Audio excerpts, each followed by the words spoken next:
Welcome to the second episode of the Social Network Society podcast. The Social Network Society is a community aimed to foster meaningful connections among scholars engaged in research, teaching, and practice of social networks.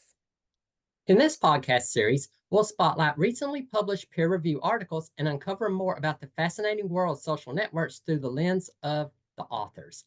This podcast is brought to you by the Social Network Society Communications Team and is sponsored by the University of Massachusetts at Amherst.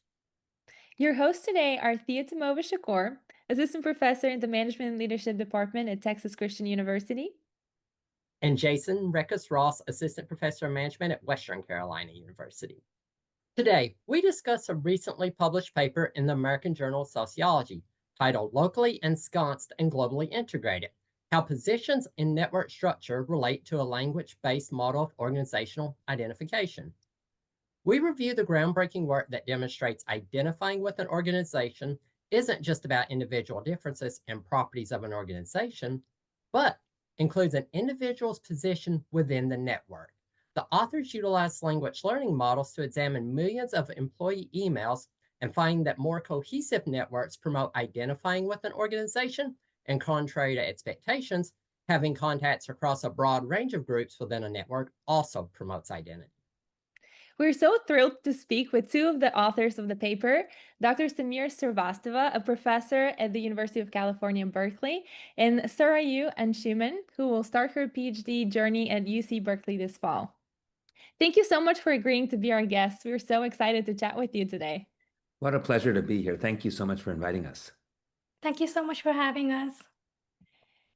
Yeah, we would love to learn a little bit more about your academic journey. So, Samir, could you talk a little bit more about what inspired you to get a PhD and become a professor?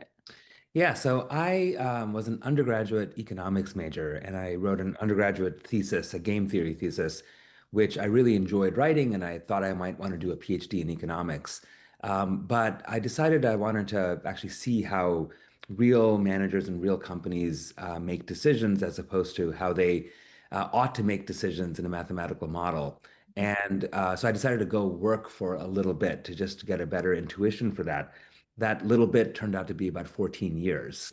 So I ended up working in a prior career in management consulting and worked a lot with companies on business strategy, organizational strategy, did my MBA along the way.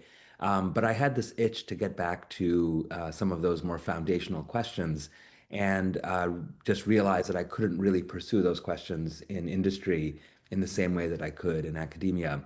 By the time I was ready to start my PhD in my mid-30s, I realized that economics was no longer the disciplinary lens I wanted to focus on. So my PhD was actually in sociology and organizational behavior.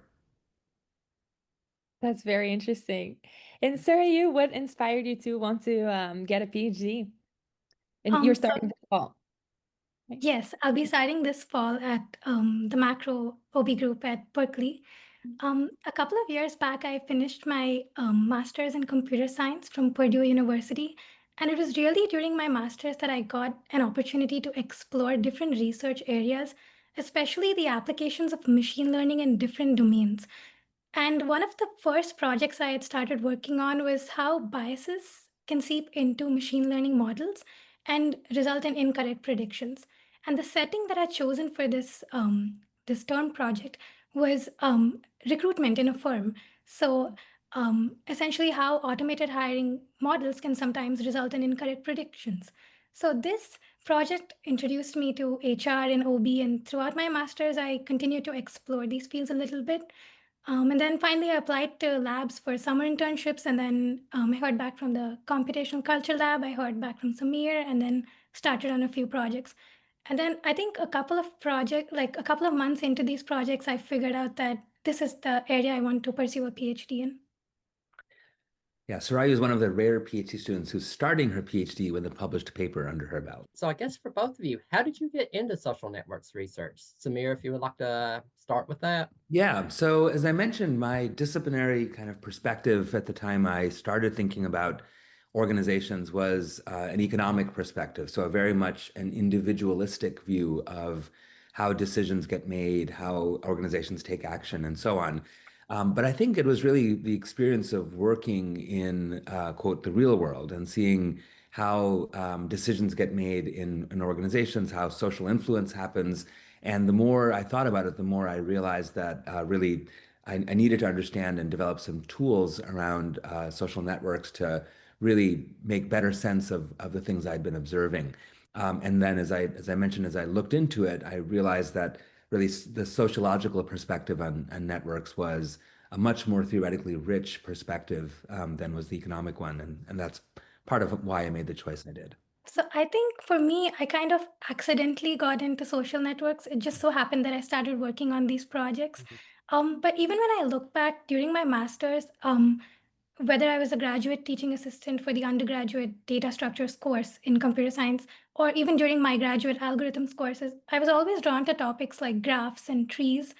And even in this paper, like essentially what we're doing is forming this graph or this web network of interactions between employees and looking at them at different timestamps and seeing how small changes of positions of an employee in this network essentially affects a larger outcome in the organizational level. So even though I kind of accidentally ended up working in this area, I think it's something I'm definitely looking to explore a lot more. Yeah. Thank Great. you for those answers. So let's get into the nitty gritty of the paper. So can you tell us a bit about how the paper originated? Sure, I'd be happy to talk about the origins of this paper. And like with many papers, there are several facets to the story. One facet is a person, the first author on the paper, Lara Yang, who recently completed her PhD at Stanford's Graduate School of Business.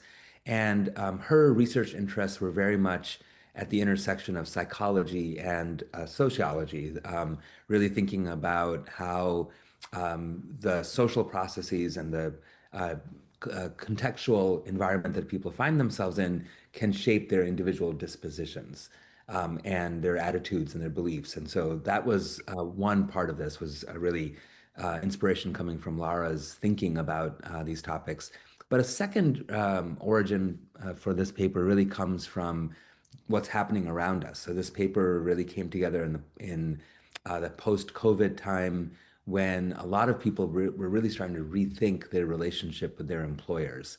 And so if we think about what was happening, we're seeing sort of a fraying of bonds between employees and organizations. And there's, I think, an even stronger need for firms to understand how strongly people are identifying with those organizations because we know from decades of prior research that identification matters for people's motivation, their commitment, their longevity, and other outcomes that matter for firms. It also matters for employee health and well-being. So it's an outcome that I think is becoming more and more important. And then one personal part of the interest in this topic really comes from my own experience. So my father spent about 40 years working at IBM, and that was a place where people a generation ago would very strongly identify. It was you were an IBMer for life, and so I think there was that story in the back of my mind of my father's experience at this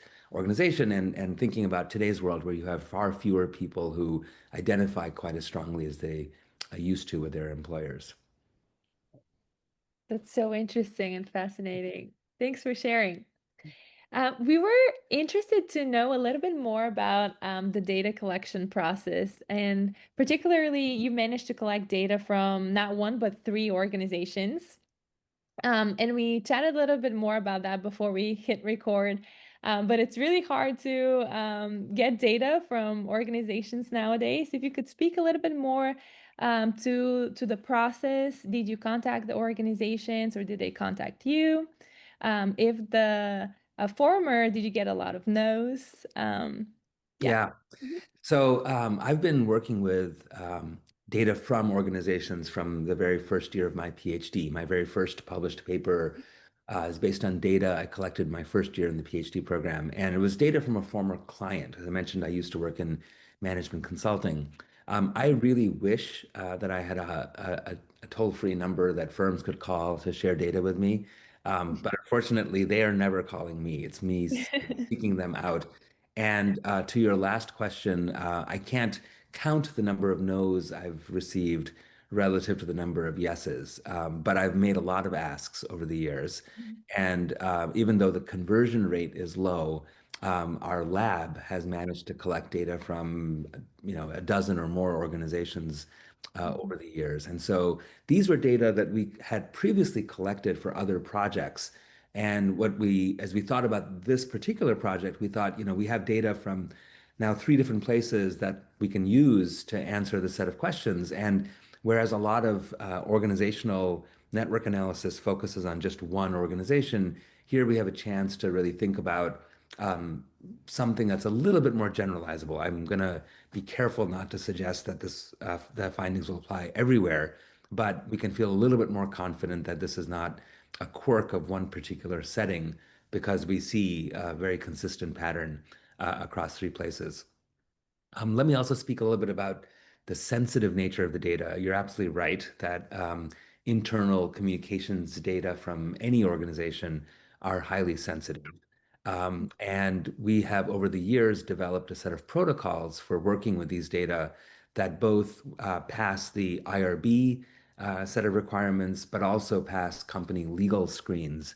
And for those who are listening and want to get any advice on how to negotiate these deals with firms, just feel free to reach out to me. I'm happy to share what I've painfully learned over the years. But the simple version of it is, we work, first of all, with archival data. So if you're working with data that are being collected on an ongoing basis, then you have to get informed consent. But IRB has determined that if you're working with de-identified archival data, and you as a researcher have no way of matching those de-identified data back to anything identifying, then it's technically not human subjects research. So that's one important part of the requirement. The second, though, is we even work not just with metadata, but even in this paper we have access to content, and that requires again another set of protocols. We can't be out reading people's private messages, even if they're owned by companies, because not only would that be unethical, but it would really violate employee privacy, and there may be company confidential information that we're getting access to that way. So in every case, the data are transformed. They're either hashed with the hash codes residing at the firm that we don't have access to, or in this case, they're transformed into linguistic categories. Here we use the Luke linguistic inquiry word count lexicon to map the actual words into linguistic categories. And now if we have de-identified data at the linguistic category level, there's much less concern or risk. So those are the arguments we make to the lawyers, but that doesn't get the firm to necessarily give over the data. There has to be something that's in it for them. And this is also where a little bit of my prior life comes into play, because when I negotiate one of these deals, what I'll often do is to offer to the firm that we will come back and share some insights with them that may not make it into a published paper, but that would be managerially helpful to them. So in this case, it could be data on which populations of employees are more or less strongly identified. To what extent do we find variation across gender lines, for example, or across business units? And those are useful insights for them to have. We also will offer to share the data and the code with their internal their people analytics and analytics teams more broadly, because that's a way of us helping them to build capability to do this kind of work themselves going forward. So we are often always thinking about the value proposition for them. So they're turning over some data, maybe taking on some risk, but in the course of doing that, they're also getting something out of the relationship.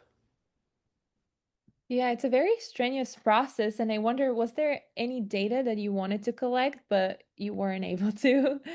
Yeah, it's always nice to be able to get data on productivity and performance.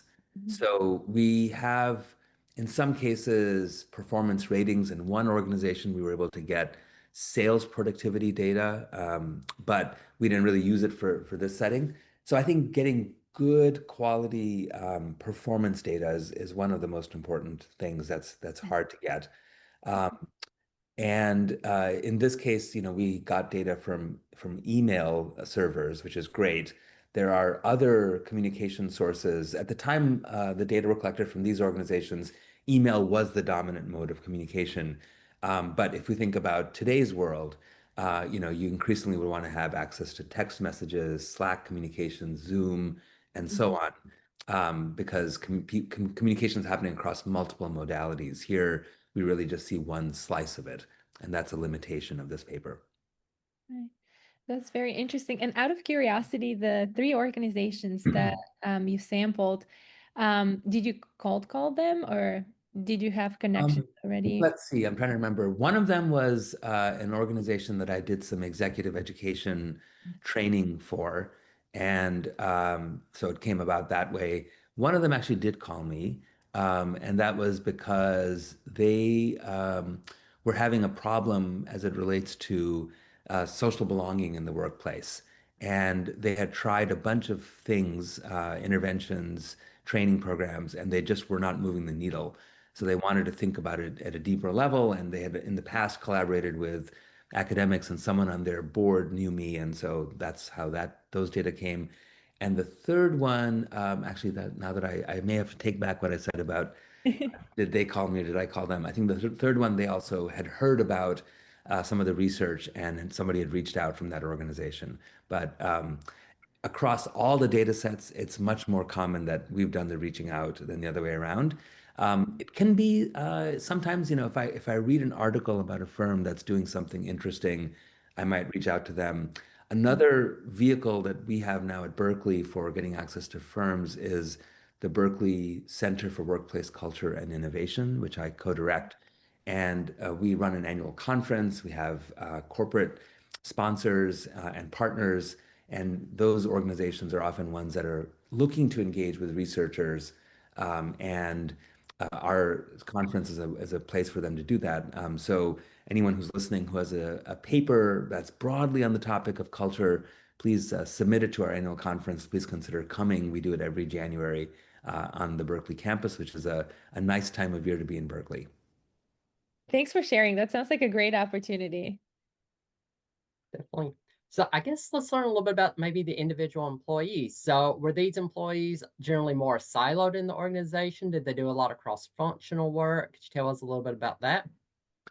Yeah, it really varied across the organizations, but generally you could think of these as fairly typical, differentiated work organizations. So organized largely by function or business unit, and siloed in the way that, mid-sized to large organizations tend to be, where people tend to have that functional perspective. It's not as if they don't move around, but they tend to mostly get promoted up, within a functional line.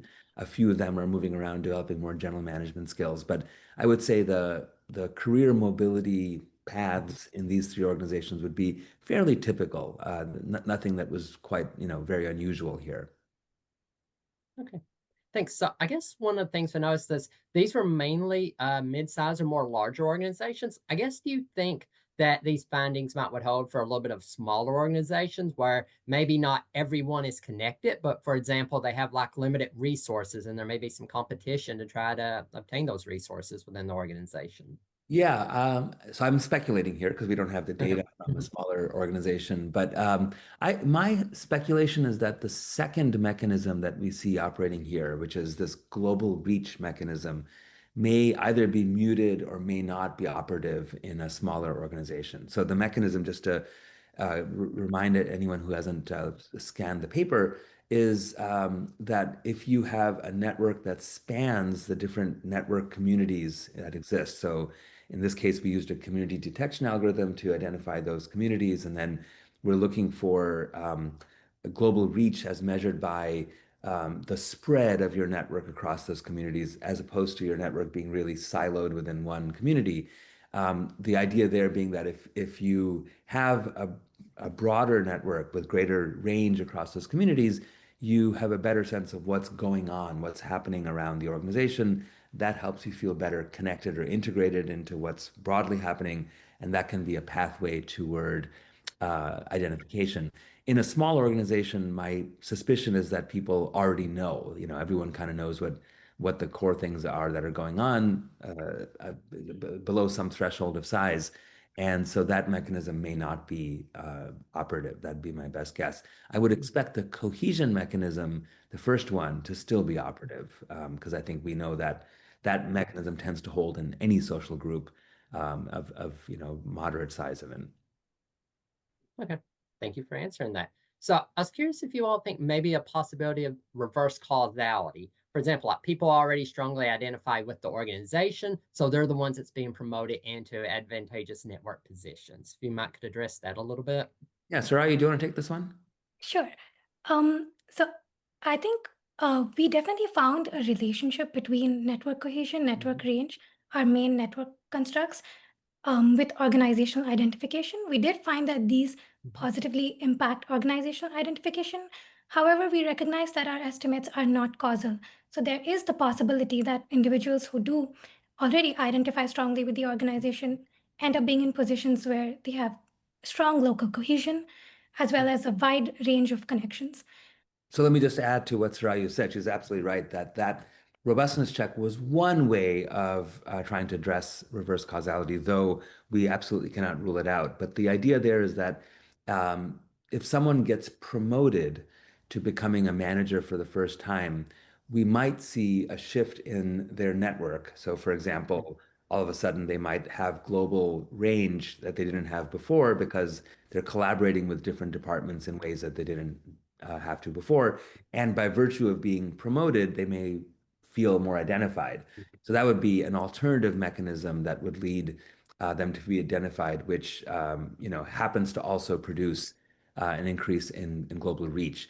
But even controlling for that, we found that the global reach measure was predictive of the outcome. So, this is a challenge with a lot of organizational network research, which is when you're dealing with archival data, unless you have a really nice natural experiment or some, neat instrumental variable, it's very difficult to pin down causality. In my view, that shouldn't stop us from doing the work and just being really clear and transparent about, what the estimates tell us and which of those estimates are causal and which ones are not. And then there's more work to be done to kind of pin the causal relationships down, either through a natural experiment, either through a field experiment, or maybe a lab study. Oh, definitely. So I guess could you all tell us a little bit about what some of the biggest challenges were that you encountered with this paper? Yeah, Sure. sorry, you want to take that one? Sure. I think one of the challenges that we faced was during the revise and resubmit stage of the paper, where one of the reviewers mentioned a very interesting point where they said, so essentially our measure is based on the assumption that the usage of the pronouns we and the usage of the pronouns I. So we'd like to understand how much of an overlap is there between the usage of the pronouns we and the usage of the pronouns I. So essentially, how much of an overlap does an individual feel between their self-identity and the collective identity? So this was an assumption that we made, but a very interesting point that one of the reviewers raised was that how can we be so sure that across all of this email data that you're analyzing, what if the references of the pronoun we that was in a particular email refers not to the organization, but somebody external of the organization. So for example, what if I'm an employee and I'm writing an email to another friend of mine in the organization, but I've written in my email, I state, I went out with my family on a hike this weekend and we had a great time. So it's very obvious that the we over here refers to somebody external of the organization and not to the collective, not to the organization or a subgroup in the organization. So what we tried to do was we tried to create a subset of our entire data set, which just contained the emails that had the word we referring to the organization or a subgroup. So essentially an internal reference. The word we was referring to the organization. What we did was we got two research assistants to code about 1,000 emails and identify whether the word we was referring to somebody external to the organization or somebody internal to the organization. And then we trained a language model on these 1,000 observations, and then we took our entire data set again and essentially predicted and created a new subset of our entire data that only contained emails where the word we referred to somebody internal to the organization. And then we conducted our analysis again from scratch, and we did find that the results hold. So this was a very interesting point because our entire assumption was based on the fact that there should be an overlap between an individual's perception of their identity versus the the collective identity of the organization. But if the we is referring to somebody external, then so this robustness check definitely helps strengthen our results. Yeah, and I want to just broaden from what Sarayu said. She's absolutely right that this was maybe the biggest challenge we faced in the review process. But across over 10 years of doing computational language work, I think this is the biggest challenge I faced across all of those papers, which is anytime you're developing a new method, introducing a new set of tools into a literature, reviewers understandably and legitimately are going to ask you to validate that measure and to, increasingly with machine learning tools and the ubiquity of computing power, it is very easy now to generate new measures. But the real question is, are they measuring the constructs we care about? And so this was an important critique/question raised by our reviewers, and this particular robustness check really helped us to convince them that we were measuring what we thought we were measuring. I'll just very quickly mention two other projects currently in the R&R stage where we're having the exact same challenge. So Sarayu is actually a co-author on another paper that's in the R&R stage, which is looking at uncivil language. Think about toxic language use on Reddit. And so we have a measure of that. But reviewers are saying, somebody could be toxic in response to another reviewer in a way that's directed to that other user or is just undirected. So maybe I'm commiserating with somebody and I'm swearing about some politician. That's very different from me swearing at the person. So we are doing a very similar exercise there to take our measure of uncivil or toxic language and turn it into a directed measure. And this too requires some human coding. RA is doing some human coding and then training a model to learn when is a message directed versus not directed, which is a non-trivial task, and then adapting our measure that way. But this is a response to a very sensible reviewer critique. And another paper where I'm working with another PhD student at Columbia Business School, Nandil Bhatia, and an assistant professor there, Wei Kai, we have a measure of what we call curveball questions. This is in the context of quarterly earnings calls. So curveball question is one that is on topic, but quite perplexing or unanticipated given some prior text. And here too, we have this measure, we have a bunch of behavioral validations of it, but reviewers are pushing us to do some human coding validation. And so I think this is a challenge for anyone pursuing this type of work. To me, it's what makes the work also really fun and interesting because we're pushing in the direction of new measurement, but also having to prove to some skeptics that we're measuring what we think we're measuring. Okay, so out of curiosity, just wonder, is it reviewer two that's giving you all the It's hard always time? reviewer two. Always reviewer two, Jason. Pesky reviewer two. That's why I will say that pesky reviewer two has made almost every one of my papers better. So I am grateful to pesky reviewer two. That's great. Do you mind us asking how many rounds of revisions did you go through with the paper? And a follow-up question to that for the junior faculty who get rejections and may feel discouraged or not. By the way, everyone gets rejections. Yeah. The senior the person, they get rejections. It happens in our field. So in this case, this is one of those rare papers that got an R&R at the first place I sent it. I think it's much more common, at least my experience has been, it can be the second or third, sometimes fourth or fifth outlet. I think an important part of this work is just being persistent, not getting discouraged, but also when you get the rejection, not just dismissing the feedback. These are generally sharp people in our field and they're not responding for some reason to your paper. And so what is it that you can actually take away without necessarily trying to take everything as gospel, because reviewers are wrong too, but treating them as seriously and trying to really learn from what they're telling you, I think is the key to, and then dusting yourself off quickly and making the changes and getting it back under review. Like those are the skills that I find really helpful for this work. So what kind of advice would you give to any lay people that may actually be listening to this podcast, maybe based on the paper's findings or in general? So, I mean, we could think about implications for both employees and employers. So, at the employee level, insofar as we think identification matters for not only your individual well-being in an organization, but also for things like productivity and career success. I think one of the implications is it's not hard for people to build cohesive networks. That's what our natural tendency is. It's much harder for us to build networks with range because that requires getting out of our comfort zone.